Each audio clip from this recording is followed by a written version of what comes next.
Einen wunderschönen guten Tag. Mein Name ist Andi von der Firma Rescue und heute haben wir hier nochmal einen Produkttest. Und zwar ist das ein Display-Reparaturset. Letztens hatten wir ja schon dieses Liquid zur Versiegelung. Das war nicht so, wie wir uns das vorgestellt hatten. Und jetzt haben wir hier ein Reparaturset. In der Beschreibung steht, füllt und versiegelt Risse und Kratzer, verhindert das Ausbreiten von Beschädigungen, glättet die Displayoberfläche, Komplettset. Und dann schauen wir uns das mal gemeinsam an. Das Ganze ist von der Firma Pearl. Das ist auch nicht gesponsert, das haben wir auf eigene Kosten gekauft. Kostet 10,99 €. Ist im Internet nicht allzu gut bewertet. Sind wir mal gespannt, was passiert. Wir haben hier zwei Geräte. Eins, das wirklich gut verkratzt ist und eins mit einer richtigen Beschädigung. Und dann packen wir das Ganze zuerst einmal aus. So, das hier ist scheinbar eine Anleitung. Es kommt schon ein Chemiegeruch entgegen. Ein starker Chemiegeruch sogar. Ich weiß nicht, ob da schon was ausgelaufen ist oder... So. Na, hier sind noch kleine Schilder dran. Enthält Polyoxy 1,2-Ethanidyl. Ja, kann ich jetzt nichts mit anfangen. Aber Gefahrenhinweis heißt schon mal, dass auf jeden Fall giftig ist. Haben wir hier noch ein Set. Da ist einmal drin ein Klebstreifen, Mikrofasertuch, ein Plastikstück, das ist wahrscheinlich nur zum Trennen. Haben wir hier noch Tücher,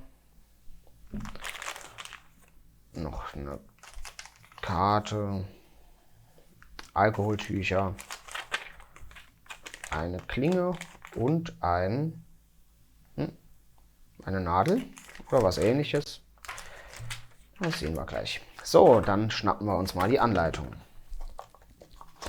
Hier steht auch schon Lieferumfang, 2x Klebstoff, Reißnagel, Wischtuch, Klebefilm, aushärtende Folie, Spachteltuch, Trennmittel, Alkoholtuch, Rasierklingenschaber und die Bedienungsanleitung. Und dann fangen wir mal an mit der Anleitung. Entfernen Sie die losen Glaspartikel im Riss und um den Riss herum. Nehmen Sie gegebenenfalls den Reißnagel zur Hilfe. Es ist jetzt natürlich schwer zu beurteilen, was hier lose ist, weil so richtig lose ist hier eigentlich nichts mehr. Da ist alles schon so weit raus. Vielleicht hier noch ein bisschen, aber das ist alles fest. Hier ist sowieso nur verkratzt. Dann gehen wir zu Schritt 2. Decken Sie mit dem Klebenfilm folgende Bereiche des Mobilgeräts ab, damit keine Fremdkörper oder Klebstoff eindringen können. Die Kanten, Lautsprecher, LED, Kamera und Tasten. Machen wir das Ganze mal. Ich klebe das jetzt ein bisschen über den Rand, weil ich nicht möchte, dass da im Gerät irgendeine Flüssigkeit eindringt.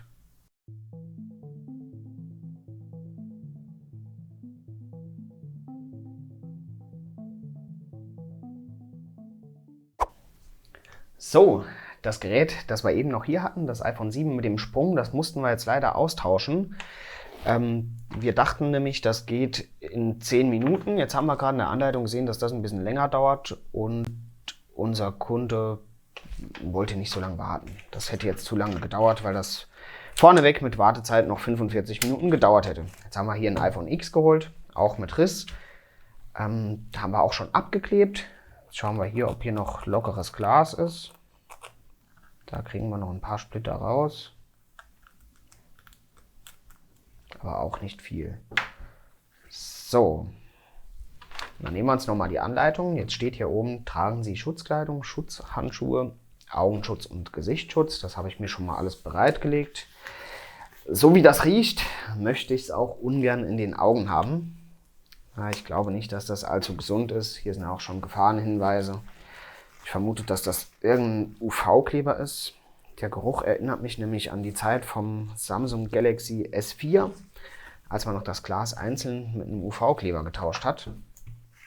So, Dann haben wir alles soweit abgedeckt. Jetzt steht hier, geben Sie ein paar Tropfen des Reparaturklebstoffs auf die Bruchstelle und verteilen Sie den Klebstoff mit Hilfe des Spachtels in der Bruchstelle. Wiederholen Sie diesen Schritt, bis alle Risse der Bruchstelle komplett mit Klebstoff gefüllt sind. Jetzt reinigen wir mit Alkohol noch einmal das Display auf. Hier sind auch die Alkoholpads, die habe ich jetzt nicht verwendet. Wobei, ich würde trotzdem gerne mal reinschauen, weil beim letzten Produkt waren die schon ganz trocken. Jetzt würde ich gerne mal schauen, ob die noch feucht sind. Und die sind tatsächlich noch mit Alkohol getränkt. Beim letzten Mal waren die schon ganz ausgetrocknet.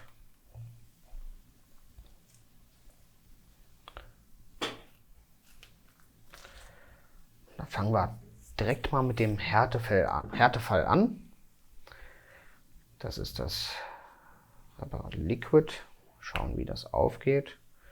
Wahrscheinlich muss die Spitze hier abgebrochen werden. Ich ziehe mir mal noch meine Schutzbrille an. Ich möchte das nur ungern im Auge haben. Na, schauen wir mal auf der Anleitung, ob da irgendwas steht, wie man das öffnet.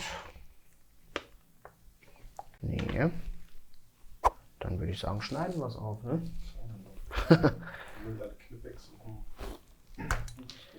So.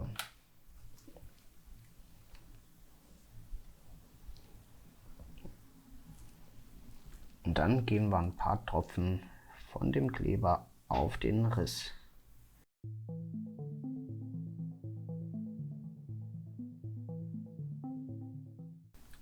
Ich mache das Ganze jetzt mal großzügig. Das ist sowieso nur zum Test. Da haben wir genug da. Jetzt haben wir das mit dem Spachtel hier noch ein bisschen verteilen.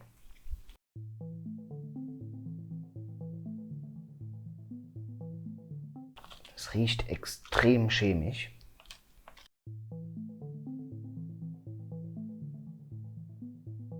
So, das Ganze machen wir jetzt noch bei dem anderen Gerät. Da schnappe ich mir aber gerade das Überschüssige, weil das hat ja nur ein paar Risse. Ein paar ganz leichte Kratzer und Risse. Und da reicht das aus, was wir hier noch übrig haben.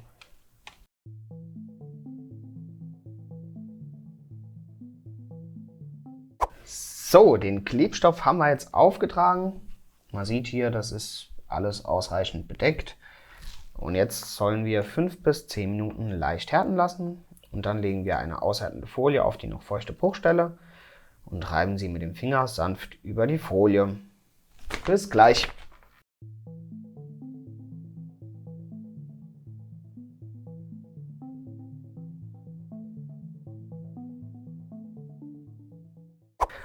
Fünf bis 10 Minuten sind vorüber.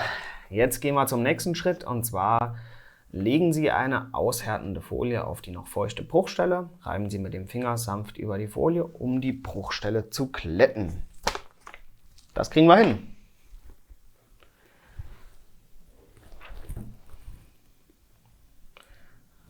So, die nehme ich hier. Ah ne, sind gleich groß.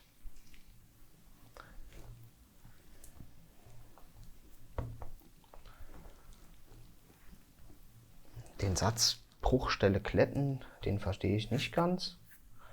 Ich weiß nicht, wie ich die glätten soll. Ich kann die Folie glätten, aber das ist wahrscheinlich auch gemeint. Meine Finger kleben schon von dem Zeug. Hier drin riecht es auch wie in einer Chemiefabrik, also es riecht wirklich übel. Wir mussten jetzt zwischendurch lüften. Im nächsten Schritt müssen wir das Ganze dann unter der Sonne aushärten lassen.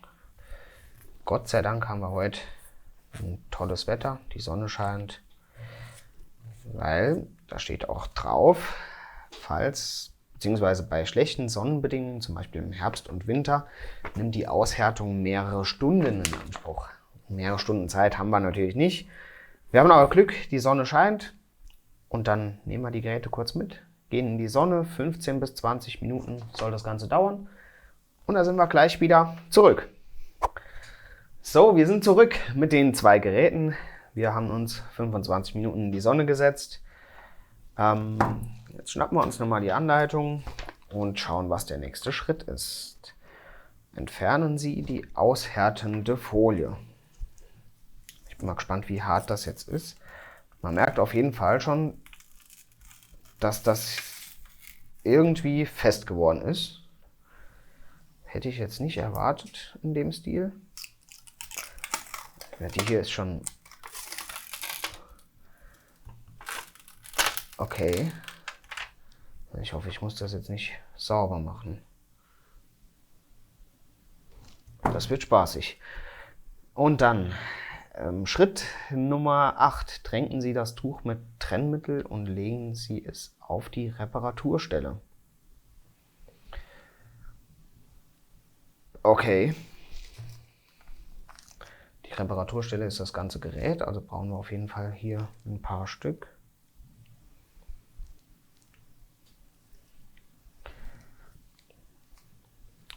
Und hier haben wir das Trennmittel.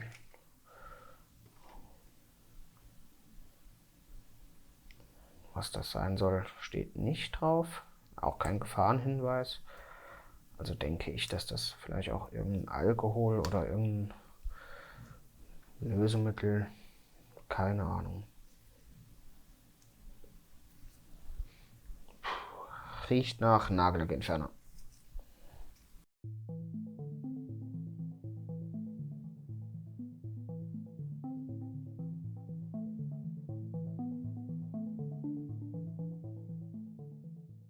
Habt ihr ein Glück, dass man durch die Kamera nicht riechen kann?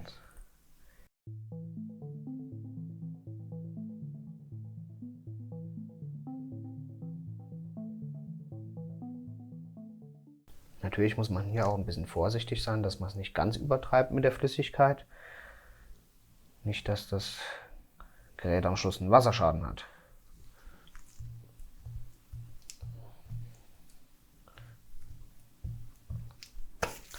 So, und dann warten wir nochmal 5 Minuten und dann sehen wir uns gleich wieder. Die 4 Minuten sind nun vorbei. Jetzt sollen wir die Tücher über das Display wischen und damit noch die überschüssigen Klebereste entfernen. Das klappt auch erstmal gar nicht so schlecht. Ja. Hier nicht ganz so gut, aber das kriegen wir auch weg. Und jetzt sollen wir das Ganze mit einem Alkoholtuch reinigen. Jetzt haben wir nur noch eins. Das wird sehr wahrscheinlich nicht ausreichen. Ich habe aber noch Alkohol hier und Tücher. Das ist natürlich so 2 kleine Tücher, da kommt man nicht allzu weit.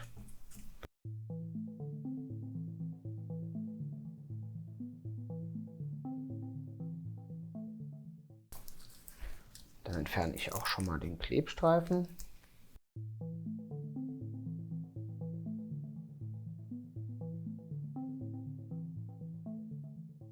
Und dann können wir das ganze Gerät noch einmal ordentlich aufreinigen.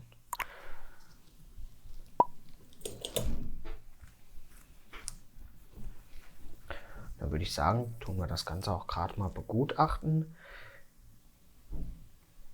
Ich würde sagen, da hat sich bei dem iPhone 7 hier, das nur Risse hat, beziehungsweise nur tiefe Kratzer hat, nicht viel verändert. Da sehe ich jetzt keine Schicht, also es scheint keine Schicht zu hinterlassen. Ich denke, das ist wirklich nur da, um Risse zu füllen, dass da wirklich dann in dem Riss ausgehärtet wird. Das sehen wir jetzt bei dem Modell, weil das hatte ja einen relativ starken Sprung. Und da müssten wir sofort erkennen, ob es da einen Unterschied gibt. Und ich meine auch, dass es den gibt. So. Ich würde tatsächlich sagen, dass das hier etwas gebracht hat. Man sieht hier gerade bei dem großen Riss, der war vorher relativ weiß durch das viele Glas. Und jetzt sind auf jeden Fall Risse gefüllt. Ich ziehe jetzt mal die Handschuhe aus, dass ich da ein besseres Gefühl in den Fingern habe. Natürlich ist er nicht weg, der Riss. Ich denke, das sieht man auch in der Kamera, dass das noch... Ja, man sieht, die Risse sind noch da. Aber ich bin der Meinung, nicht mehr in dem Ausmaß wie vorher. Erwartet hatte ich da trotzdem ein anderes Ergebnis. Man merkt es auch, ne?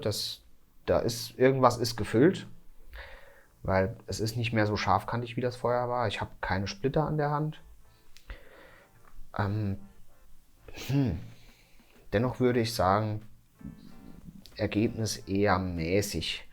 Also da wurde beschrieben in der Artikelbeschreibung, dass das Gerät das Ausbreiten von Beschädigungen verhindert.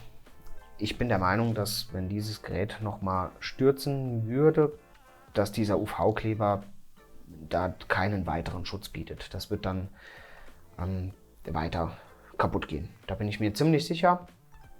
Testen kann man das jetzt natürlich nur schwer. Wir können es ja jetzt nicht auf den Boden schmeißen, dass es nochmal auf die gleiche Stelle fällt. Dennoch haben wir nicht mehr so ein ganz starkes Rissbild, wie ich es vorher hatte. Es hat tatsächlich ein bisschen gefüllt. Ich denke, dass wir da mit der Bewertung 3 von 5 Sternen mitgehen könnten. Ich habe jetzt viele Bewertungen gelesen, dass es gar nichts bringt. Das ist falsch. Also es bringt definitiv etwas. Aber ich denke, dass die Kunden einfach erwarteten, dass das dann aussieht, als wäre es nicht kaputt. Und das hatten wir nicht erwartet. Das war auch klar, dass das nicht funktionieren kann. Von daher würde ich sagen, 3 von 5 kommt hin. Und eine Kaufempfehlung würde ich nicht aussprechen, da bin ich ganz ehrlich, weil im Endeffekt ist es doch nicht sauber repariert oder nicht sauber weiter nutzbar, weil das ist ja doch auch störend. Also wäre eine Display-Reparatur definitiv mehr angebracht als dieses Reparaturset. Und da sind wir eigentlich auch schon fertig. Jetzt müssen wir noch den ganzen Platz einmal reinigen. Da klebt nämlich alles und überall. Natürlich ein ganz großer Nachteil auch. Das Zeug ist wirklich verdammt klebrig. Mit Sicherheit auch relativ giftig. Aber wir hatten ja Handschuhe an, von daher. Gut, dann sind wir fertig und danke fürs Zuschauen. Bis zum nächsten Video.